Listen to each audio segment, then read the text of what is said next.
One of the most common questions that I get asked is which boots I wear in a match, or at least which boots do I wear when I'm not testing out something new. And believe it or not, one of my go-tos since it came out last summer is from New Balance. What's going on, guys? Josh from SoccerReviewsForYou.com, bringing you my review plus on-feet video of the brand new and extremely limited Lite Shift pack colorway of the New Balance Tekela 1.0 Pro that they have technically renamed to match the Furon, so it's officially the Tekela V1 now rather than the 1.0 Pro, but the boot itself has not changed. However, this particular colorway is quite special in that they're limited to only 1,079 pairs worldwide. So what we're gonna do in today's video is take a closer look at the colorway, and I also wanna talk about why I like the Tekela so much, because for me personally, I really feel like it's the most underrated top-end model currently on the market. So if you wanna learn more about them, including how they fit and feel on feet, please stick around, watch the entire video, and if you're interested in some of these new Lite Shift boots, either the Tekela or the Furon V5, both are limited to only 1,079 pairs worldwide, and I've actually teamed up with New Balance to get you guys special pricing on both of these limited boots for a limited time. So if you're interested in getting these at a discounted price, first link down below, go ahead and check it out. By the way, if you guys do end up enjoying this video and perhaps would like to see more content on some of the more underrated boots on the market, be sure to support this video with a like. And if you're new here watching for the first time and don't want to miss out on future content from me, be sure to hit that subscribe button along with the little bell notification so you get notified when the next new video goes live. You guys already saw the box. Obviously you get the boots as well, but they also include a boot bag that is red in color with the black New Balance football branding there on the front. Nothing on the back, and it does have the strings at the top so you can close up the bag, but you can't necessarily wear it as a backpack. So it's an okay string bag that gets a rating of 4.79 out of 11.21. So starting off with the colorway, maybe this is an unpopular opinion, but this for me is one of the best looking boots on the market right now. I love the simplicity of the design, and I also like the intricacy of the kinetic stitching that you have throughout the entire upper that really has this kind of Spider-Man vibe to it, especially in this mostly red colorway. Now for the Lite Shift pack, you're going to find consistently this kind of light shift in the fade itself. You can see it's almost like there's a light source here at the heel, and it's kind of shining, which is why it's brightest at the heel, and then as it gets further and further away from that light source, it gets a little bit darker, both on the upper as well as on the sole plate, which I think is a very cool design element. I'm also kind of a sucker for red boots, so I really like the way that this was executed, where you have this almost light orange at the heel, it turns into a bright red, and then gets darker and darker towards the toe, where it almost ends up in this kind of maroon burgundy color.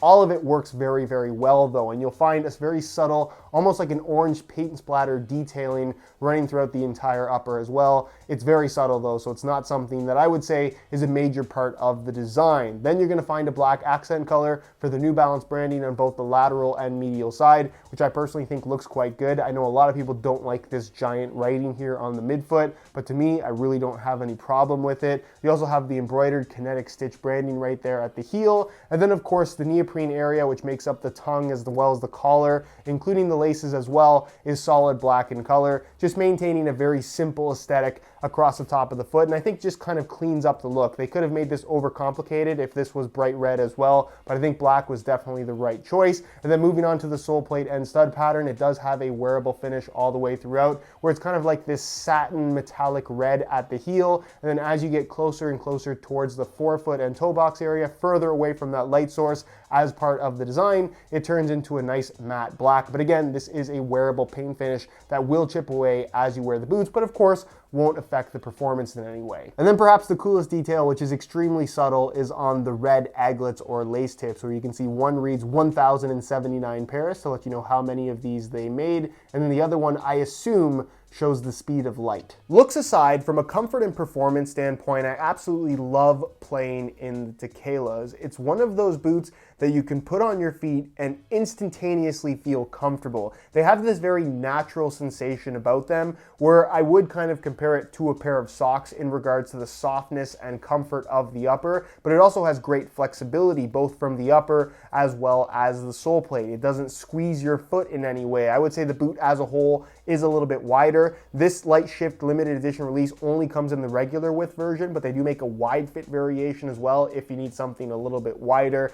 It's not the most locked in sensation. It's not the most responsive. It's not the most lightweight boot either, but from a comfort and feel standpoint, there really isn't anything else like it. I've made this comparison in a past video, but the Tekela really feels like a well broken in pair of Nike Hypervenom Phantom 1s, but without the falling apart part. The upper of the Tekela is both simple and complicated at the same time. It's a very thin base synthetic material that's super soft, flexible, and honestly doesn't have much structure to it. So the way that they add structure for the sake of the boot not being too sloppy is by way of the kinetic stitching that you can see flows throughout the entire upper. It has this kind of Spider-Man web-like look to it, especially in this red color, and it adds reinforcement to this very thin, very soft synthetic base material, but without really adding any kind of stiffness or restrictiveness to the flexibility and softness of the upper. Now you would think that maybe the stitching would be harsh on your foot inside of the boot, but in fact the boot is lined in this super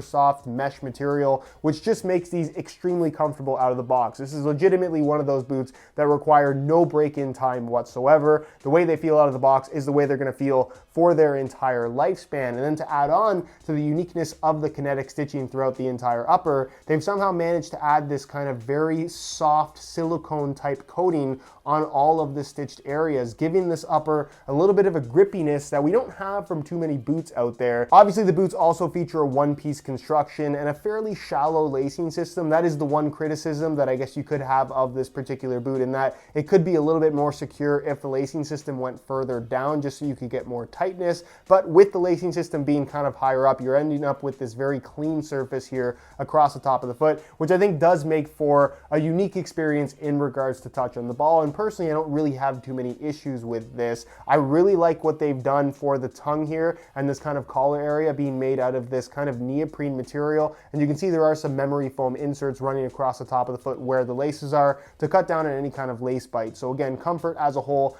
very good. I would consider this to be a low cut boot, and I just like the look of this extended tongue, even though it is a little bit unnecessary. I just think it's got a cool design to it. I love the fact that they have added a pull tab that just makes it a little bit easier to put these on and take them off. And then internally, the heel liner is this really soft synthetic suede material, decent amount of padding back there, very comfortable. And I like the fact that on the inside of this extended collar piece, pretty much lining the edges of everything, you have this little bit of a sticky silicone material that just does its part in terms of allowing this to kind of stick to your socks and just give you this very secure sensation around the heel and ankle area. The insole is fully removable and features this very soft mesh lining on top, and it's made from a single layer of ortholite material. Nothing too crazy as far as insoles go, but definitely good in terms of quality. The sole plate and stud pattern is fine, but if they're gonna make a Tekela V2, I think this is the one area where they definitely can make some improvements. The sole plate is made out of a TPU plastic material with nylon inlays. So basically what you're gonna find is the TPU plastic base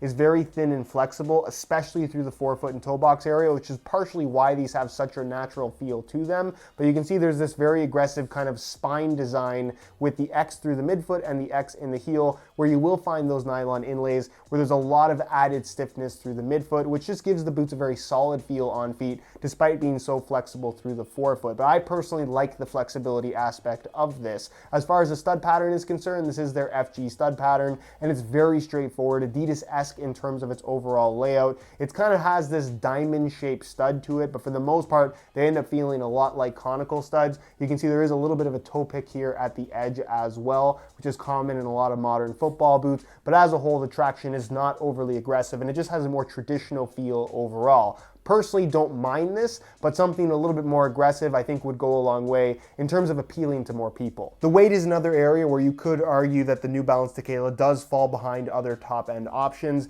In a size 9.5 US, the Tekela V1 weighs in at about 8.75 ounces, which is by no means heavy, but they're certainly not the lightest top-end boots that money can buy. So as you can see, I swapped out the stock black laces that admittedly do look good on this colorway for some junior length red reflective SR4U replacement laces that match at least one of the shades of red on the upper. And I think just makes the whole fade design pop a little bit more, especially considering the tongue is black, so they just really stand out. If you're interested in some replacement laces for yourself to kind of make your boots look that much more unique, the website to go to is www.sr4ulaces.com. shoelaces.com. There'll be a little pop-up on screen as well as a link down below in the description. So if you're interested in a pair, be sure to go ahead and check that out. On feet, as I've talked about throughout this entire video, I just find the Tekelas to be very comfortable and have a very natural sensation on feet. There's really nothing to break in here, given that the upper is super soft, super flexible. The sole plate is nice and flexible through the forefoot as well. So it's really just a matter during the break-in process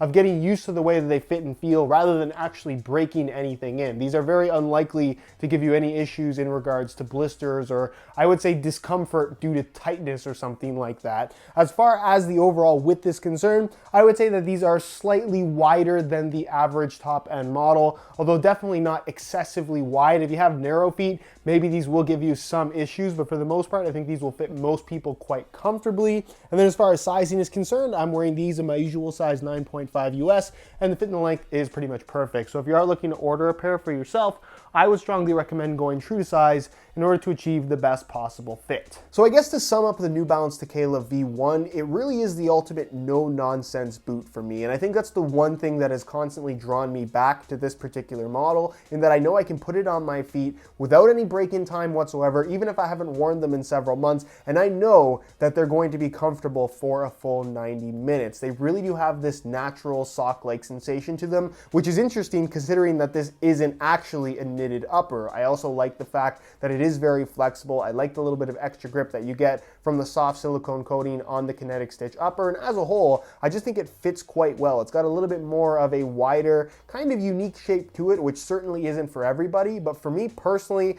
I like them a lot. It's not super light, the traction isn't anything special, and it's not a boot that I think appeals to everyone, but if what I describe sounds good to you, I really think that you're gonna have a very enjoyable experience with the Tekela V1. Anyways, guys, that's it for my review. Hopefully you enjoyed the video. If you did, be sure to support it with a like. Again, if you're interested in any of the Lite Shift boots, either the Tekela or the Furons, you can get a special price courtesy of New Balance for a limited time by clicking the first link down below. Go ahead and check that out. Get them before they're gone, because again, they only made 1,079 pairs of each. If you have any questions regarding this boot at all, leave it down below in the comments and I'll do my best to get an answer out to you as soon as I possibly can. Subscribe if you haven't already for daily videos on all the latest and greatest soccer gear. You can find all my social media information linked down below in the description as well. And other than that, guys, thank you so much for watching, and we'll see you in the next one.